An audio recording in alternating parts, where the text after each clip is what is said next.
Hello everyone, welcome to our channel Sambasiva.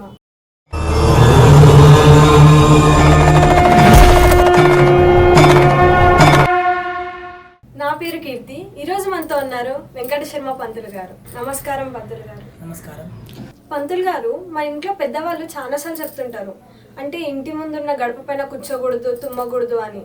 అంటే దానికి ఏదైనా శాస్త్రీయమైన కారణాలు ఉన్నాయా? మనము మరి గడప మీద ఎందుకు కూర్చోవద్దు, తుమ్మవద్దు, దానివల్ల ఇబ్బందులు ఏం కలుగుతాయి అనేది మనం తెలుసుకుందాము. ఇప్పుడు మనకు జ్యోతిష శాస్త్రం పరంగా కానీ పెద్దలు చెప్పిన విధంగా కానీ మనము ఏ యొక్క గృహప్రవేశము కానీ మరి ఇల్లు కట్టినప్పుడు గుమ్మం కూర్చోబెట్టేటప్పుడు కానీ మనం గడపను పూజ చేసేదాకా మనం గుమ్మాన్ని పెట్టము, గుమ్మం లోపలికి వెళ్ళము. ఎందుకంటే ఆ గడప అనేది లక్ష్మి, అంటే ఇంటి యజమానికి లక్ష్మీ స్వరూపాన్ని కలిగించేసేది. కాబట్టి మనము ఇంటికి వెళ్ళే ముందు ఆ యొక్క ఆడపడుచుతో కానీ మన ఉన్న కూతురుతో కానీ ఇలా గడపకు పసుపు కుంకుమ రాసి, నీళ్లు చల్లి పసుపు కుంకుమ రాసి, పుష్పాలు పెట్టి, అగరబత్తులు అలా చేసి మనము కొంతమంది కొబ్బరికాయలు కొట్టి ఇంట్లో కుడికాయలు పెట్టి లోపలికి వెళ్తూ ఉంటాం. ఎందుకంటే లక్ష్మీదేవి అనుగ్రహంతో మనం ముందుకు వెళ్తూ ఉంటాం. అలా ఈ గడప లక్ష్మిగా భావించి మనము ఇలా చేసి మనము లోపలికి అడుగు పెడతా ఉంటాము. గృహప్రవేశంలో కానీ ఎలాంటి సందర్భాల్లోనే, అదే ఏదైనా పండుగలు వచ్చినప్పుడు కూడా అక్కడ గడపకు తోరణాలు కట్టి, పూలు కట్టి, మరి ఆ గడపని మంచిగా క్లీన్ చేసి పసుపు రాసి అలా మనము ఆ గడపకు లక్ష్మీదేవిగా భావించి మనము ఈ పూజ చేస్తాం. అలాగే మనము ఎవరికైనా పై అమౌంట్ ఇచ్చేటప్పుడు కానీ తీసుకుంటప్పుడు కానీ ఆ గడపకి యువతల నుండి కానీ అవతల నుండి కానీ ఇవ్వాలంటారు.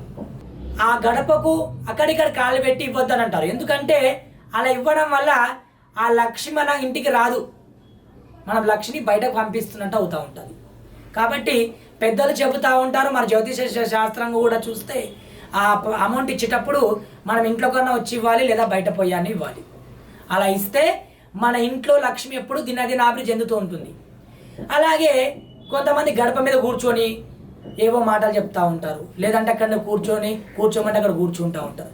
దానివల్ల చాలా ఇబ్బంది. ఎందుకంటే వచ్చే లక్ష్మిని మనము అడ్డంగించినట్లు అవుతుంది. అంటే ఇంటికి వస్తున్న లక్ష్మిని మనం ఆపేస్తున్నాం అన్నట్టు. అప్పుడు మన ఇంట్లో లక్ష్మి ఎలా అభివృద్ధి చెందది.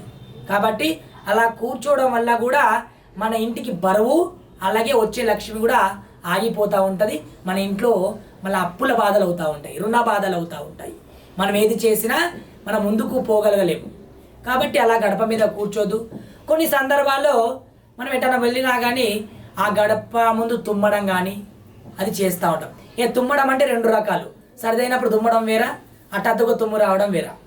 ఇక సరిదైనప్పుడు అనేది కామన్ కాబట్టి హఠాత్తుగా తుమ్ముడు వచ్చినప్పుడు అది శుభచికం కాదు అంటారు. ఎందుకంటే మనము అలా తుమ్మినప్పుడు పెద్దవాళ్ళు కానీ మనం ఇప్పుడు శాస్త్రబద్ధంగా కానీ జ్యోతిష్యంగా కానీ ఆ గడప మీద నీళ్ళు చల్లడం, వాళ్ళ మీద నీళ్ళు చల్లడం కానీ మనం చేస్తూ ఉంటాం. ఎందుకంటే ఆ మనకు లక్ష్మికి మరియు మనం నోరు పెట్టినట్టుగా అవుతుంది, లక్ష్మీదేవికి మన తుమ్మినట్టుగా భావన చేస్తూ ఉంటాం. కాబట్టి అలా గడప మీద కూర్చోవడం కానీ గడప మీద మరి తుమ్మడం కానీ, కొంతమంది ఇంట్లోకి వస్తూ ఉంటే ఏడ్చుకుంటూ వస్తారు, మన ఆడబడుచులు అంటాం. ఎందుకంటే ఆడబడుచు అంటే అమ్మవారు లక్ష్మీదేవి. అదే లక్ష్మి ఏడ్చుకుంటూ వస్తే మన ఇంట్లో లక్ష్మి ఉంటుందా? ఉండదు.